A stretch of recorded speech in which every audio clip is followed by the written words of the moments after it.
Deepak builders end developers और निवृत्ति मोटकरी परिवार का एक्सक्लूसिव प्रोजेक्ट 3 लीव्स, ऊंची जीवन शैली का ऊंचा आनंद। For more details call 9823339180।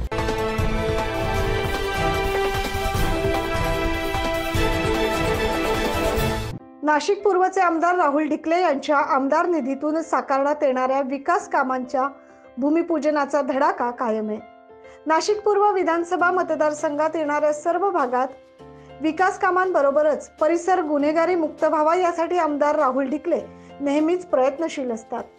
याच पार्श्वभूमीवर प्रभाग क्रमांक 5 मधील मधुबन कॉलनी येथे नौकार बंगल्याच्या जवळ विरंगुळा केंद्र उभारण्यात येणार आहे। या केंद्रासाठी मधुबन जैन स्थानकवासी श्रावक संघाच्या पदाधिकाऱ्यांकडून वारंवार स्थानिक लोकप्रतिनिधींकडे पाठपुरावा केला जात होता। अखेर विरंगुळा केंद्रासाठी नाशिक पूर्वचे आमदार राहुल ढिकले यांच्या विकास निधीतून निधी मंजूर झालाय। जैन समाजातील संत वृंदांच्या उपस्थितीत या केंद्राचं भूमिपूजन करण्यात आलं। यावेळी परमपूज्य मधुस्मिताजी महाराज, परमपूज्य भावप्रीतीजी महाराज, संगपती मंगलचंद साखला, जेसी भंडारी, आमदार राहुल ढिकले, माजी उपमहापौर गुरमीत बग्गा, माजी नगरसेविका नंदिनी बोडके, रमेश पाटील, नीलम पाटील, ज्ञानेश्वर बोडके, खंडू बोडके, नरेश पाटील, नामको संचालक देवेंद्र पटेल यांच्यासह श्री मधुबन जैन स्थानकवासी श्रावक संघाचे पदाधिकारी उपस्थित होते। या भूमिपूजन प्रसंगी श्री मधुबन जैन स्थानकवासी श्रावक संघाच्या वतीने सत्कार देखील करण्यात आला।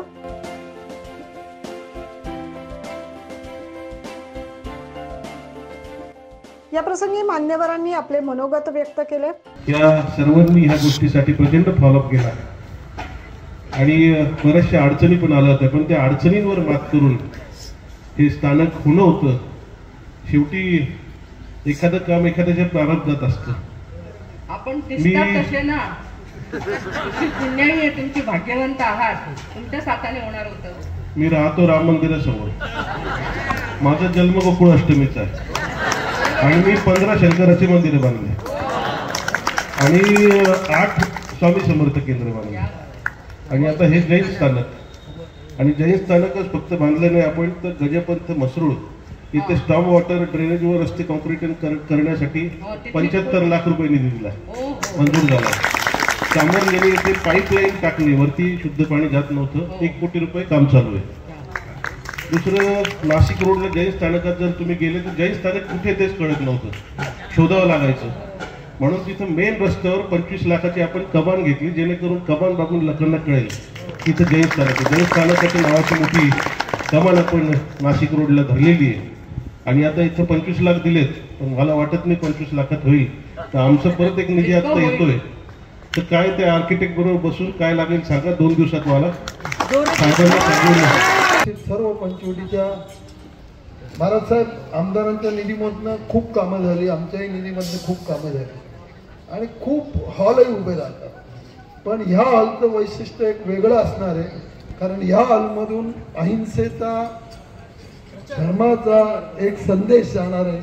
ह्या हॉलमधून माणुसकीचा संदेश जाणार आहे, कारण हा भाग जर पाहिला तर स्लम होता आधी, त्याच्या पुढे आणि मला वाटतं स्वामी समर्थांचं एक केंद्र आम्ही तिथं उभं केलं, राहुल भाऊंनी आम्ही, आणि गुन्हेगारी बऱ्याच अंशी कमी झाली आहे आणि आता हा हॉल उभा राहिल्यानंतर गुन्हेगारी मुक्त आमचा भाग होईल, याबद्दल माझ्या मनात शंका आहे।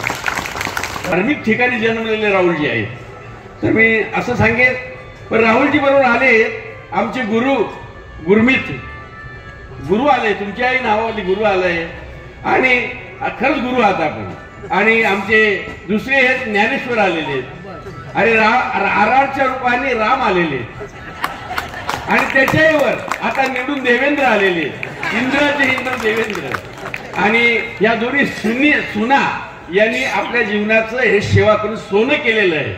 तर अशा ह्या सर्वांचं सहकार्य राहुलभाई, मी एवढंच सांगेल राव भाऊ की तुम्हाला आशीर्वाद सगळ्यांचे आहेत, मोठ्यांचे आशीर्वाद आहे, तरुणांचं तुम्हाला सहकार्य आहे आणि असं हे जे व्यक्तिमत्व आहे, फक्त 6 महिन्यामध्ये आमचे गुरुभाऊ बोलले की तुम्ही परत निवडून येणार आहे, पण त्यापूर्वी या स्थानकाचं उद्घाटन झालं पाहिजे असं मला वाटतं। वार्ड नंबर 5 आहे, ही पंचवटी आहे, त्याबरोबर ही धार्मिक नगरी आहे आणि धार्मिक नगरी ही मंदिरांमुळं, स्थानकांमुळं, त्याच्यामुळं ओळखली जाते. आणि हा जो आम्ही योगायोगाने ज्या 5 नंबरचे नगरसेवक आहे सर्वजण, त्याच्यामध्ये नाशिकचे जवळजवळ 50 ते 60% मंदिरं स्थानकं आमच्या आहे. पूर्ण भारतात जे रामकुंडाचं आपलं जिथं नाव आहे ते रामकुंड आपल्या प्रभागात आहे, राम मंदिर आपल्या प्रभागात आहे, कपालेश्वर मंदिर आहे, इंद्रकुंड आहे, दत्तनगरचं दत्त मंदिर आहे, दत्तनगरचं स्थानक आहे आणि आता हे नवीन स्थानक आहे. म्हणजे आपला प्रभाग हा फार धार्मिक आहे. आमदार राहुल डिकले यांच्या आमदार निधीतून हे केंद्र साकारण्यात येणार असल्याने विशेषतः जैन समाजाकडून डिकले यांचे आभार मानण्यात आले. 9 न्यूज महाराष्ट्रासाठी प्रतिनिधी प्रवीण काळबांडे.